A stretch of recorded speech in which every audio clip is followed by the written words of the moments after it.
कुछ लोग इस संसार में जन्म से ही प्रतिभा लेकर के पैदा होते हैं, परंतु कुछ लोग इस संसार में आने के बाद अपनी मेहनत के साथ, अपने कंसिस्टेंसी ऑफ वर्क के साथ अपने आप को रिफाइन करते हैं कला के क्षेत्र में। और एक वक्त आता है कला ही जीवन और जीवन ही कला हो जाता है। मित्रों, आज के इस वीडियो में हम बात करेंगे फिल्मी दुनिया की।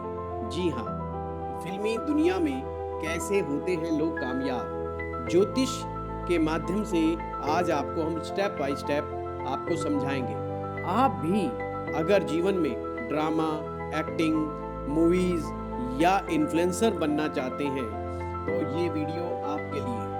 आप भी अपनी जन्म पत्रिका खोल लीजिए और मैं आपको बताऊंगा कौन सा भाव, कौन सा ग्रह, कौन सा योग ऐसा होता है जो आपको इस क्षेत्र में सफलता के लिए उत्तरदायी है। ज्योतिष हम बताते भी हैं, ज्योतिष हम सिखाते भी हैं, पर आप भी ज्योतिष सीखना चाहते हो और अभी तक कंफ्यूज हो, तुरंत हमारे दिए गए नंबर पर कॉल करें, क्योंकि फरवरी 2026 में आ रहा है हमारा नया कोर्स।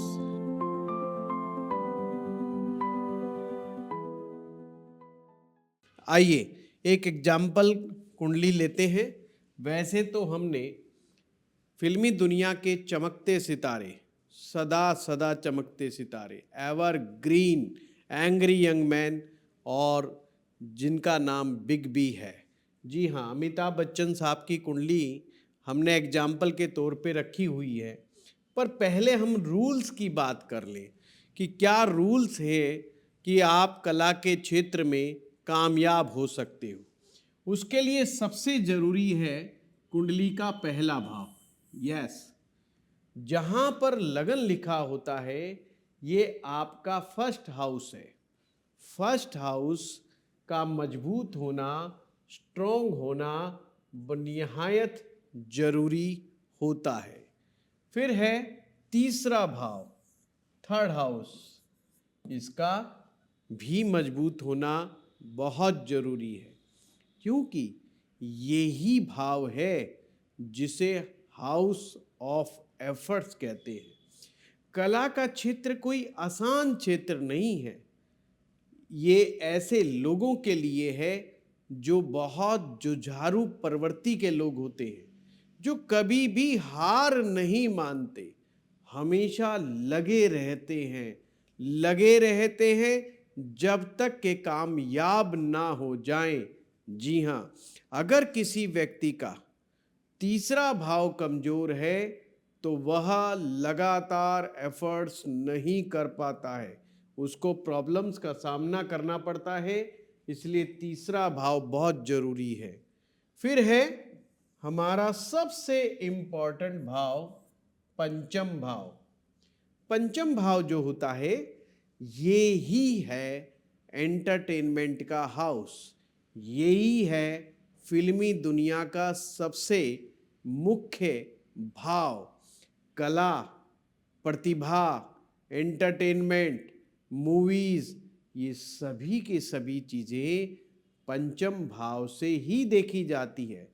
या आप ये भी कह सकते हो ये हाउस ही बताता है कि आपके अंदर का पैशन क्या है और उस पैशन का क्या होगा। बहुत सारे लोग पैशन लेकर के तो पैदा होते हैं, पर जीवन में अपने पैशन को फॉलो नहीं कर पाते। पंचम भाव डिसाइड करता है कि आप अपने पैशन को लेकर के आगे बढ़ेंगे या नहीं बढ़ेंगे। इसलिए मैं इस पर जोर देना चाहता हूं कि ये बहुत इंपॉर्टेंट भाव है। भाव तो वैसे सारे के सारे जरूरी होते हैं, फिर भी मैं उन बिंदुओं की बात कर रहा हूं जिनके बिना गुजारा नहीं हो सकता। अगला भाव है नाइन्थ हाउस। जी हाँ, नवम भाव, भाग्य। आप के पास परमात्मा की दी हुई कितनी भी अच्छी कला क्यों नहीं हो, जब तक आपका भाग्य साथ नहीं देगा, जब तक आपको कोई प्लेटफॉर्म नहीं मिलता। भाग्य चाहता है तो आपको एक अच्छी अपॉर्चुनिटी मिलती है।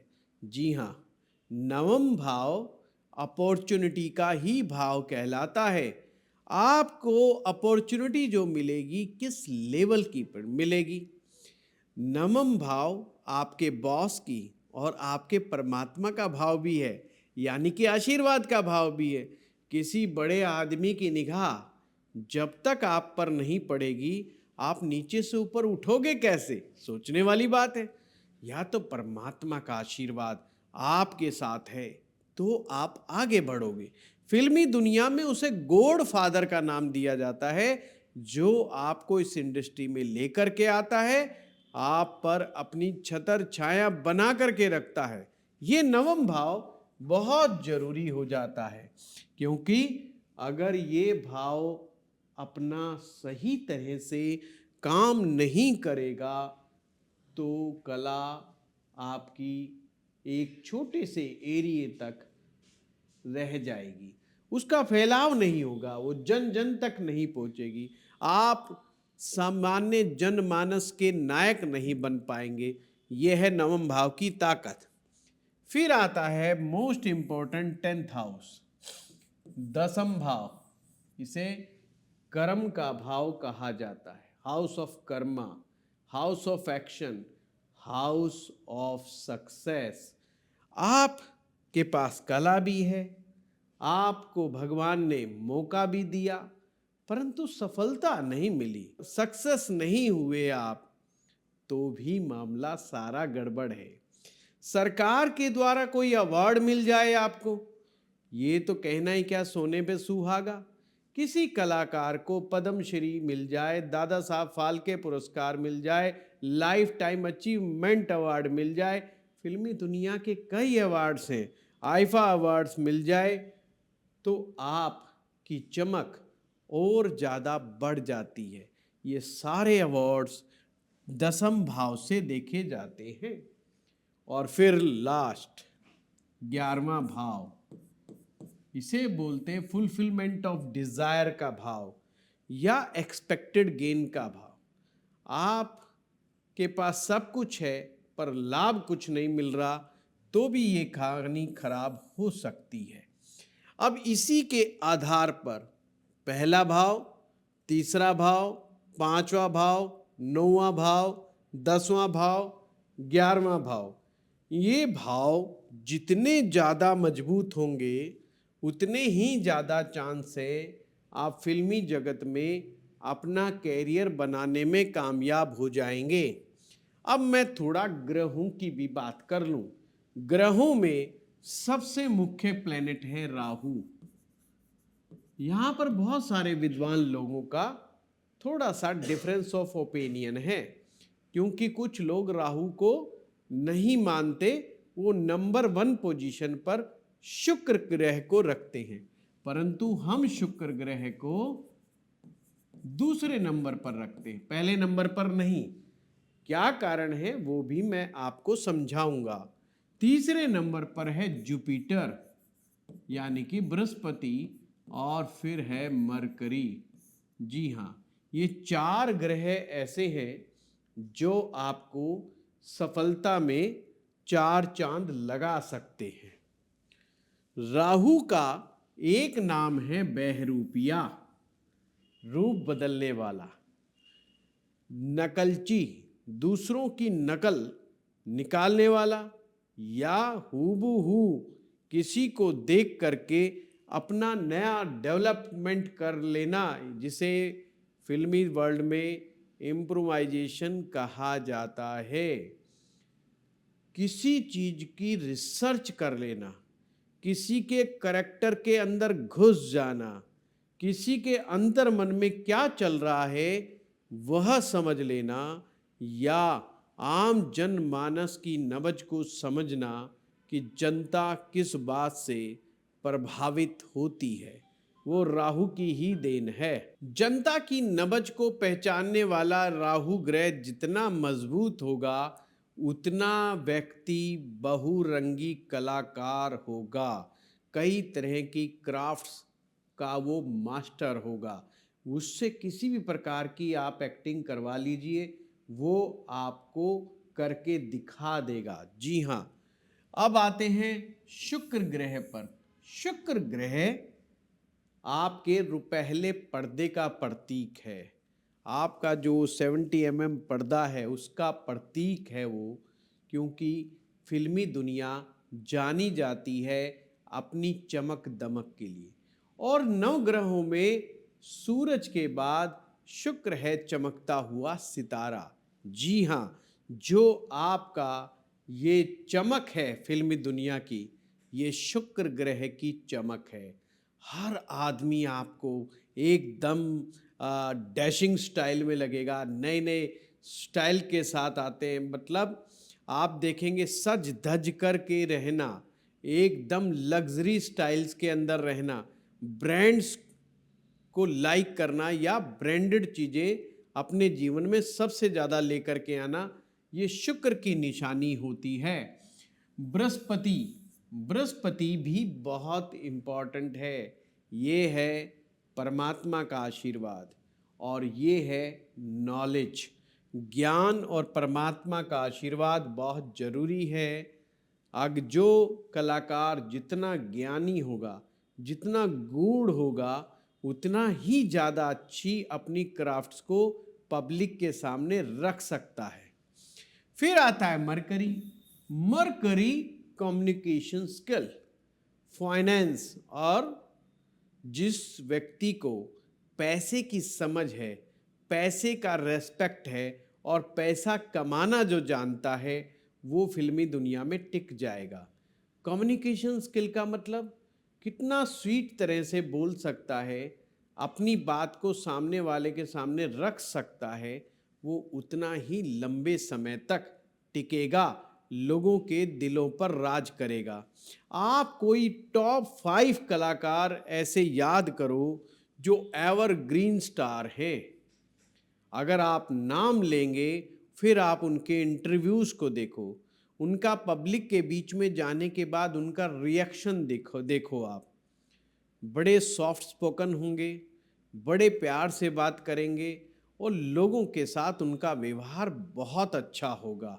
इसलिए वो लोगों के दिलों पर राज करते, खुले दिमाग से सोचते हैं, बड़े लेवल की बातें करते हैं और बड़ा ही काम करना उनको पसंद होता है। आप भी कोई 5 कलाकारों के बारे में सोच के देखिए जो हर जनमानस के दिल में विराज करते हैं, उनका व्यवहार आपको बहुत अच्छा नजर आएगा। बुध ग्रह लोक व्यवहार का ग्रह है। जिसका बुध अच्छा होता है वो ये जानता है कि किस आदमी से कैसे बात करनी है, वे ऑफ टॉकिंग। आइए अब हम जो सूत्र पर चर्चा हुई है उसी सूत्र को हम अमिताभ बच्चन जी की कुंडली पर लगाने का प्रयास करते हैं। इनकी कुंभ लगन की कुंडली है। लगन का स्वामी शनि, कुंभ लगन के स्वामी शनि होते हैं, जो कुंडली के चौथे भाव में बने हुए हैं, 4th हाउस के अंदर। लगनेश केंद्र में विराजमान है, बहुत सुंदर योग है और खास करके वो शुक्र की राशि में बैठे हुए हैं। तो हमारा ये वाला मामला तो ठीक हो गया कि लग्नेश केंद्र में है। लग्नेश यदि केंद्र में हो तो लग्नेश बलवान कहलाता है और लग्नेश का स्ट्रांग होना निहायत जरूरी है। तीसरा नंबर यानी कि मेष राशि, जिसके स्वामी मंगल हैं, ये देखने वाली बात है। मंगल चले गए अष्टम भाव में। मेष राशि के स्वामी मंगल वो 8वें भाव में बैठे हैं। परंतु अगर हम ऐसे देखें बेसिक नॉलेज से, तो भाई जो ग्रह 8वें भाव में चला गया उसे कमजोर माना जाता है। ये तो है बेसिक स्टेप। पर यदि जब आप ज्योतिष में बहुत गहराई में जाते हैं और ज्योतिष को स्टेप बाय स्टेप अच्छी तरह से उसका अध्ययन करते हैं और एडवांस लेवल के प्रेडिक्टिव सूत्र को अप्लाई करना जानते हैं, तो आपको कंफ्यूजन नहीं होगा। आप तुरंत समझ जाएंगे। बेशक तीसरे भाव का स्वामी मंगल कन्या राशि में यहाँ पर 8वें भाव में बैठा है, पर उसका डिस्पोजिटर यानी कि राशिनाथ जो कि स्वयं बुध है वो अष्टम भाव में उच्च के होकर के बैठे हुए हैं। देखिए पूरा गेम चेंज हो गया। मंगल का जो राशिनाथ है वो उच्च के होकर के बैठे हैं, अतः मंगल बिल्कुल भी कमजोर नहीं हुए। यहां पर पंचम भाव की अगर हम बात करें तो अगेन पंचम भाव के स्वामी मिथुन राशि यानी कि बुध हुए, और बुध के बारे में अभी क्या कहा, 8वें भाव में है पर उच्च के होकर के बैठे हैं। जब हम नवमांश में जाएंगे तो भी चीजों को और अध्ययन करेंगे।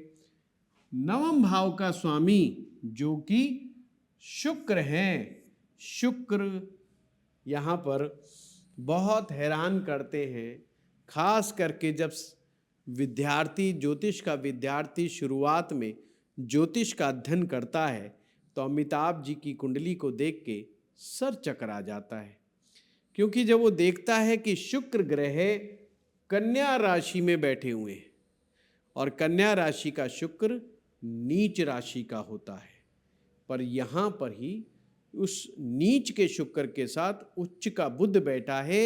इसे बोलते नीच भंग हो जाना, नीच भंग राजयोग। और बुध अष्टम भाव में उच्च का होकर के बैठा है, यानी कि अष्टमेश अष्टम भाव में ही बना हुआ है। इसे कहते हैं विपरीत राजयोग। आप अगर राजयोग गिनने बैठ जाएंगे तो बहुत योग होंगे, नीच भंग राजयोग और विपरीत राजयोग।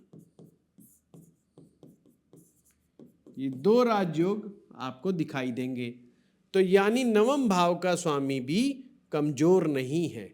दसम भाव का स्वामी अगेन मंगल है। मंगल को हम डिस्कस कर चुके हैं। मंगल 8वें भाव में बैठा है और अगर 10वें से 8वें तक गिनेंगे तो 11 नंबर आएगा।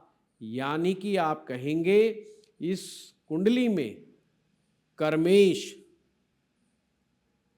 अपने से लाभ स्थान में बैठा है, यानी कि 11वें भाव में बैठा है। 11वें भाव का स्वामी गुरु, गुरु अगेन उच्च का होकर के बैठा है।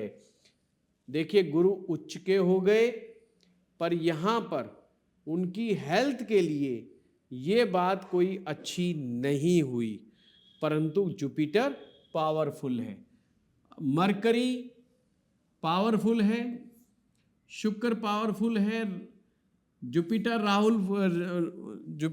पावरफुल है। अब आते हैं हम राहु के लिए।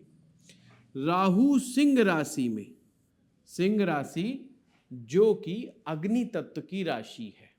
अग्नि तत्व की राशि में अगर राहु बैठा है तो ये कला के क्षेत्र के लिए अच्छा ही माना जाता है, ये ज़्यादा नुकसानकारी नहीं होता। कुल मिलाकर के राहु यहाँ पर अच्छा है। अब इन्हीं प्लैनेट को जिन्हें हम कह रहे हैं कि ये अच्छे हैं, एक बार नवमांश कुंडली में भी इसे चेक कर लिया जाना चाहिए, क्या ये वास्तव में अच्छे हैं। आइए देखते हैं वन बाय वन। हम सबसे पहले राहु के से ही शुरुआत करते हैं। राहु सिंह राशि में बैठा हुआ है। यहाँ राहु त्रिकोण में मिथुन राशि में बैठा है। मिथुन राशि यानी कि बुध की राशि। राहु बुध की राशि में बहुत अच्छे परिणाम दिखा सकता है और साथ में अपने मित्र शनि के साथ ही बैठा हुआ है, वो भी त्रिकोण में, नवमांश के त्रिकोण में।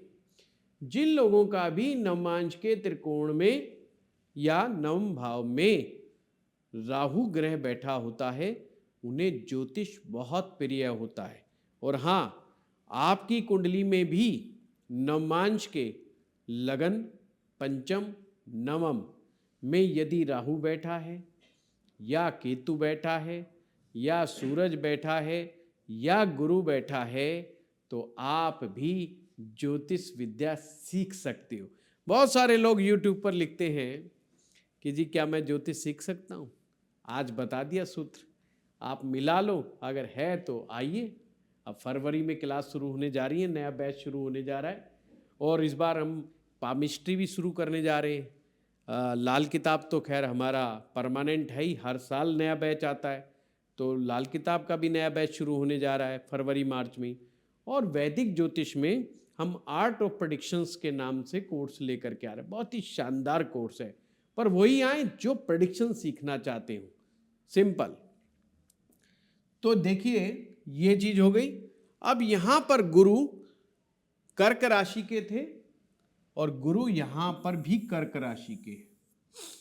इसे बोला जाता है गुरु का वर्गोत्तम हो जाना, यानी कि D1 चार्ट में और D9 चार्ट में दोनों में ही गुरु कर्क राशि में बैठे हुए हैं। कर्क राशि उच्च की राशि, तो कहेंगे गुरु उच्च का होकर के वर्गोत्तम है। ये बहुत पावरफुल कंडीशन मानी जाती है, गुरु का इतना पावरफुल हो जाना। और इसी गुरु ने इस मंगल का, जो कि नीच राशि में है, मंगल का यहां पर नीच भंग हो गया। मंगल नीच राशि में बैठा हो यानी कर्क में, और उसी स्थान पे यदि गुरु बैठ जाए तो समझो मंगल का नीच भंग हो गया। तो यहां पर आप देख रहे हैं कि ये भी बड़ा पावरफुल सिचुएशन के अंदर आ गया। शुक्र को देखें, शुक्र अगेन अष्टम भाव में है, यहां भी शुक्र 8वें में है, यहां भी शुक्र 8वें में। इस स्थिति को कहा जाता है भावोत्तम होना। शुक्र भावोत्तम स्थिति में है, D1 में भी 8वें में, D9 में भी 8वें में, यानी अष्टम भाव कुछ ज्यादा पावरफुल हो गया। जिन लोगों का अष्टम भाव पावरफुल होता है वो बड़े गूढ़ ज्ञानी होते हैं। बाहरी रूप से बिल्कुल प्रकट नहीं कर होता कि ये आदमी कितना गहरा है, पर ऐसे लोग जिस क्षेत्र में भी घुसते हैं उस क्षेत्र की बहुत गहराई लिए हुए होते हैं, या उनके पास बहुत ज़्यादा रिसर्च होती है, या उनकी रिसर्च करने की प्रवृत्ति बहुत ज़बरदस्त होती है अपने फील्ड में, इसलिए वो बड़े ज़बरदस्त जानकार होते हैं। एक ग्रह जिसको हम ज़्यादा हमने बात नहीं की वो है सूरज, जो कि नेम फेम का प्लैनेट है। कहते हैं सूरज जिसका बहुत अच्छा, उसका नेम फेम तो होता ही होता है। तो सूरज इसका भी लाभ भाव में बना हुआ है। चंद्रमा की स्थिति यहाँ पर बहुत अच्छी है। अगर हम इनके नवमांश कुंडली को देखें तो आप ये कह सकते हो नवमांश कुंडली इनकी D1 चार्ट से भी ज़्यादा मजबूत है। ध्यान रहे, जिन लोगों का D1 से ज़्यादा पावरफुल नवमांश कुंडली होता है उनका जीवन में 36वें वर्ष की आयु के बाद, जब वो 36वें साल में जाते हैं, उसके बाद प्रकृति उनके जीवन के सारे रास्तों को खोल देती है और वो तरक्की उन्नति बहुत तेजी से करने लग जाते हैं। अब आपको समझ में आ गया होगा। और आप अमिताभ बच्चन जी की तो बात कहना ही क्या, आप लोग जा कर के देख सकते, पर आम सामान्य व्यक्ति के लिए सूत्र बता रहा हूँ। देखिए अमिताभ जी की कुंडली तो एक बहाना है, एक्चुअल में हम आपको सूत्र सिखाना चाह रहे हैं, सूत्र बताना चाह रहे हैं। अगर आपकी कुंडली में भी D1 चार्ट से ज़्यादा पावरफुल D9 चार्ट है तो आपका भी भाग्योदय 36वें वर्ष के बाद होगा। आप भी तरक्की का मार्ग 36वें साल के बाद पकड़ेंगे। तो इस प्रकार से ये कुंडली आप लोगों ने देखी, ये सारे के सारे भाव आप लोगों ने देखे कि किस तरीके से हुए, और आप अगर इनको निकाल करके देखेंगे इन ग्रहों को, इन स्थितियों को, तो समझ पाएंगे कि अमिताभ बच्चन आज तक, अभी तक, टिल डेट इतने प्रसिद्ध क्यों हैं। हिंदुस्तान का जनमानस उनसे इतना स्नेह क्यों करता है, क्यों इतना प्रेम करता है, और आज भी वो एक बड़े ब्रांड हैं फिल्मी दुनिया के। जी हाँ, कौन बनेगा करोड़पति, के बारे में मुझे कहने की आवश्यकता नहीं।